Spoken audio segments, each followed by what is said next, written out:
Hello and welcome to the 6th episode of Nostalgic Pixel. I'm Brian, and this episode we're going to look at Castlevania. Castlevania just celebrated its 31st birthday, and on its 30th anniversary, I decided to go back and play this original of this amazing series that I love so much. I played this game on the Famicom Disk System. It was originally released in 1986. This game is a lot of fun, still holds up today, and is quite a challenge. I really enjoyed playing this game, and I hope you enjoy taking a look back at the original that started it all, Castlevania. This was the first entry in the Castlevania series that started off the franchise for decades to come. Not only did it spawn a series of games, but it also inspired many other games in their design as well. Castlevania is a classic side-scrolling platformer with nods to classic Universal horror pictures. Konami makes it clear in the credits where they have some of the inspiration by putting puns of the names of the actors that are famous for their characters in these classic horror films. The game takes place in Transylvania. You play Simon Belmont, a whip-wielding vampire killer hell-bent on killing Dracula. Along the way, having to fight many of his enemies, such as Frankenstein and the Mummy, as well as Death, the most evil. No one knew at the time that this game would spawn a series that would last for decades.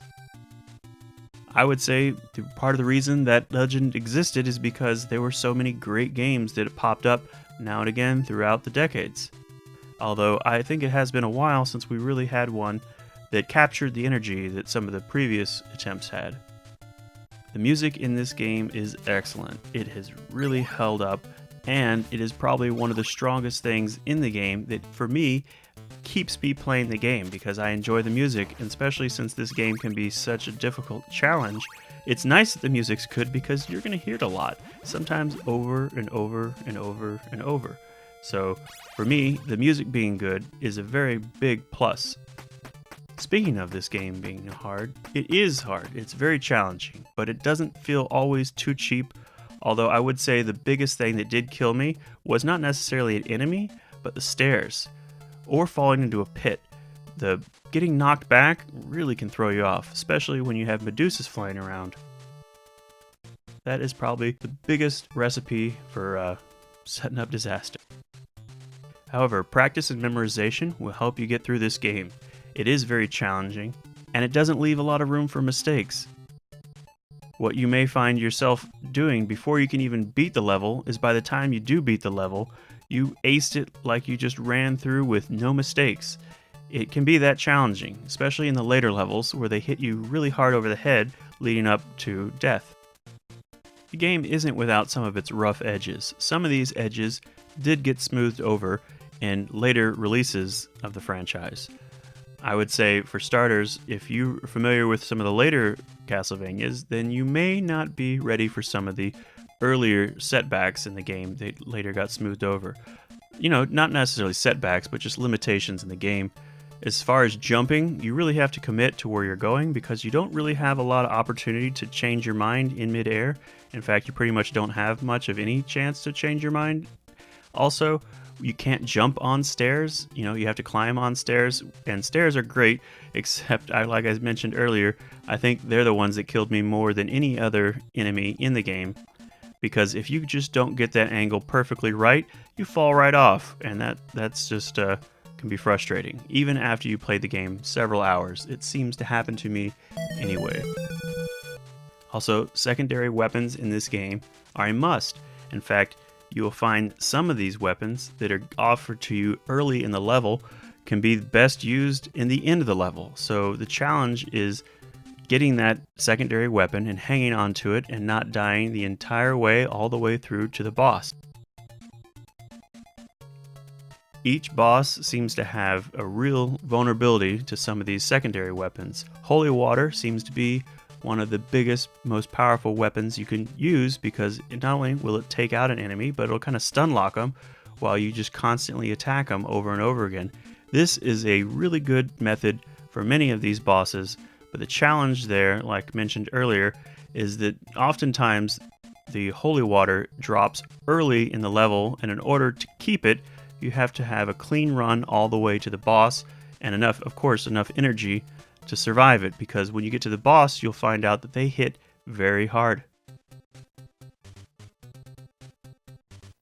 I had fun playing this on the Famicom Disk System. It was neat to play it on a 30-year-old floppy disk from Nintendo, and also I enjoyed, even though there were loading screens, I did enjoy the ability to save my game instead of having to rely on passwords.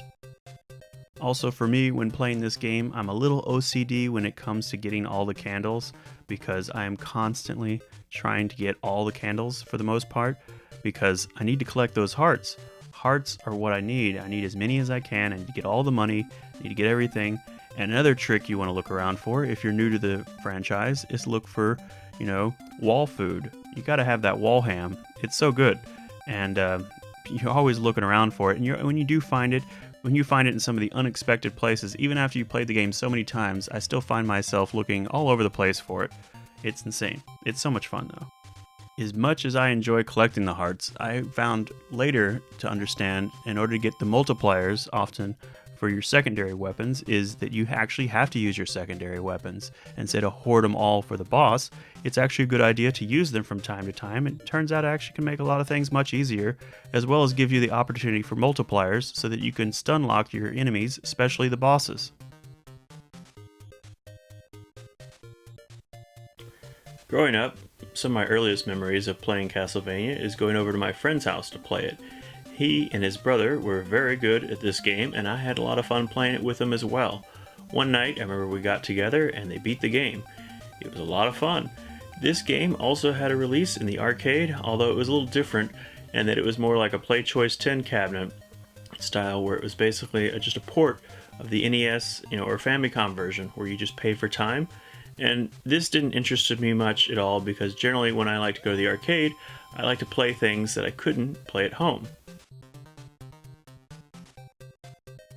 Another thing to keep in mind is that Medusas and bats are relentless, and many of these enemies just continuously spawn, so trying to sit there and hold your own for a minute may not be necessarily a great idea, and that you kind of always want to keep moving forward in those instances, because the enemies are relentless.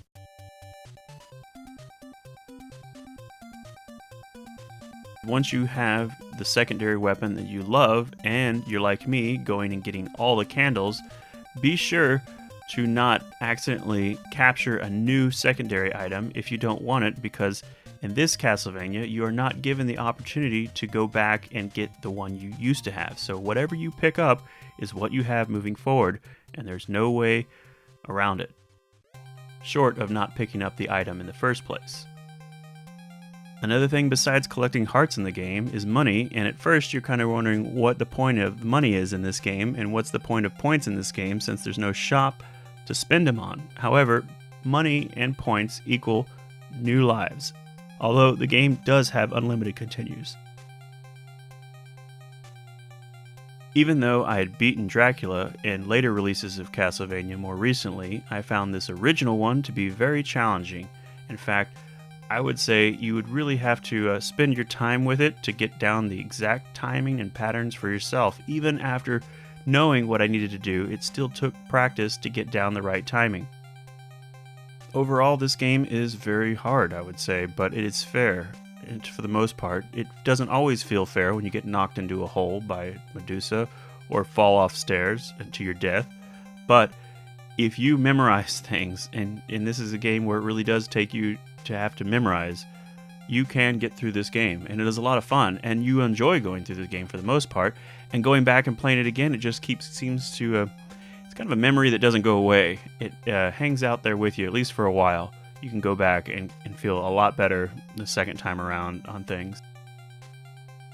The graphics for this game are extremely well done, I think, and hold up very well today. In fact, even the limited color palette, which as a kid growing up, being aware of other systems and other capabilities, was bothersome to me. Going back now, I just find their choice of color to be so well thought out and so well designed. The game is beautiful. It's beautiful to look at. the music, together they create this amazing atmosphere that you just want to spend more time in.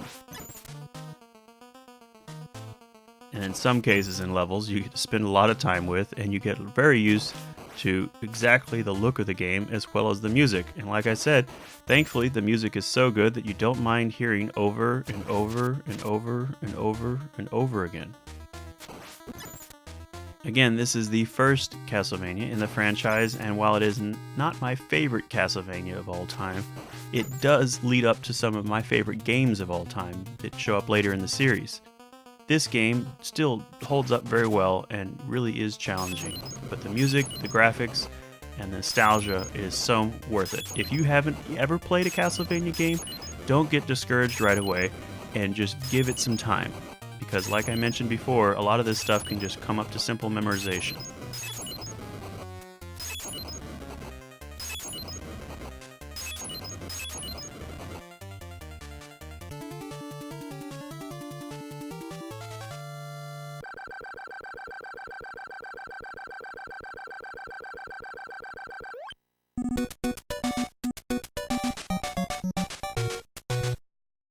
Well, there you have it. That's a look at Castlevania on the Famicom Disk System and Nintendo Entertainment System. I hope you enjoyed this look back at this classic. This game, again, started off a whole series that included some of my favorite games of all time. I look forward to covering more Castlevania games in the future. I thought it would be fun to start off with the original, considering last year it just had its 30th anniversary. Well, that does it for this episode. Please like and subscribe and share with your friends. Thanks again for watching.